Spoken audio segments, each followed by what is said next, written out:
Hello, my name is Fiona, and I am a certified teacher and a Praxis coach with Study.com.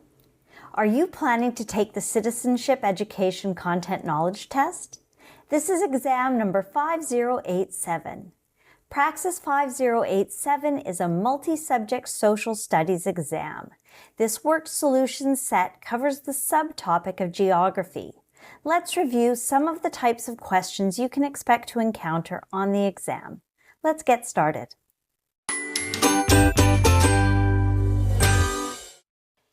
In which of the following ways can a population adapt to frequent flooding?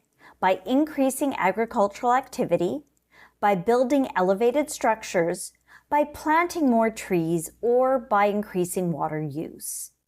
The correct answer is by building elevated structures. Why is this correct? This method directly addresses the challenges of frequent flooding by physically elevating homes, infrastructure, and other buildings above the typical flood levels, thereby reducing the risk of flood damage. Why are the other answers incorrect? By increasing agricultural activity, frequent flooding harms crops and soil, making farming less viable.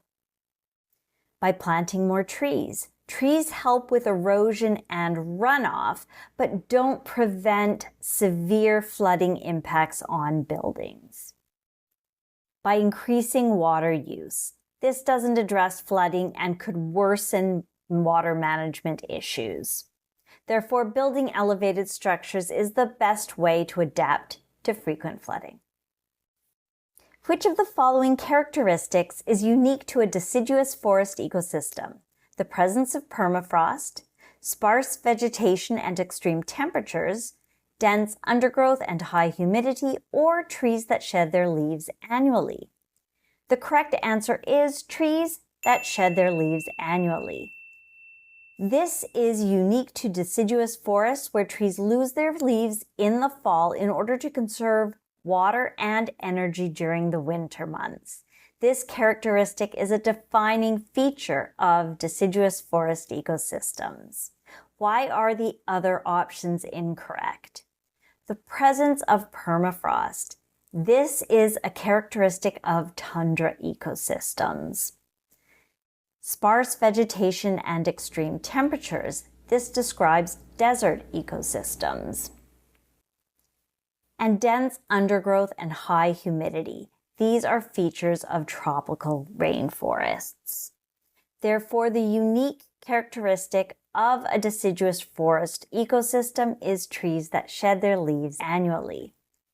Which of the following ecosystems is primarily found at high latitudes? Rainforest, grasslands, deciduous forest, or tundra? The correct answer is tundra. The tundra ecosystem is primarily found at high latitudes near the Arctic and Antarctic regions. It is characterized by cold temperatures, permafrost, and minimal tree growth. Why are the other options incorrect? Rainforests are typically found near the equator, not at high latitudes.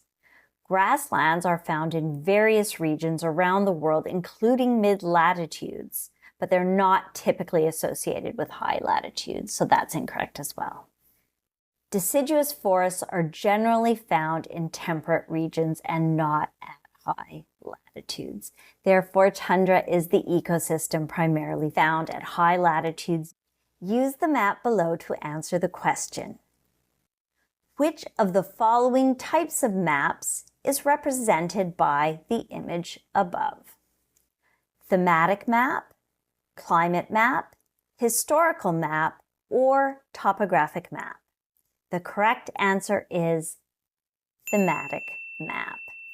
The image shows a map highlighting specific data, likely related to some form of demographic or statistical information across different regions of Mexico. Thematic maps are designed to show particular themes or patterns such as population density, economic activity, or other data-driven topics.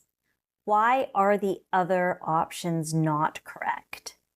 A climate map illustrates the climate zones of an area, showing different climate types using various colors or patterns. Historical maps show information about a place as it was in the past, depicting historical events, changes over time, or historical boundaries. So we can cross that out as well. Topographical maps display the physical features of a place, including elevation, landforms, and they use contour lines. So this is not that type of map either. Therefore, the image above represents a thematic map. I trust that I was able to clarify the types of questions you can expect to find about the subtopic of geography for the Praxis 5087 Citizenship Education exam.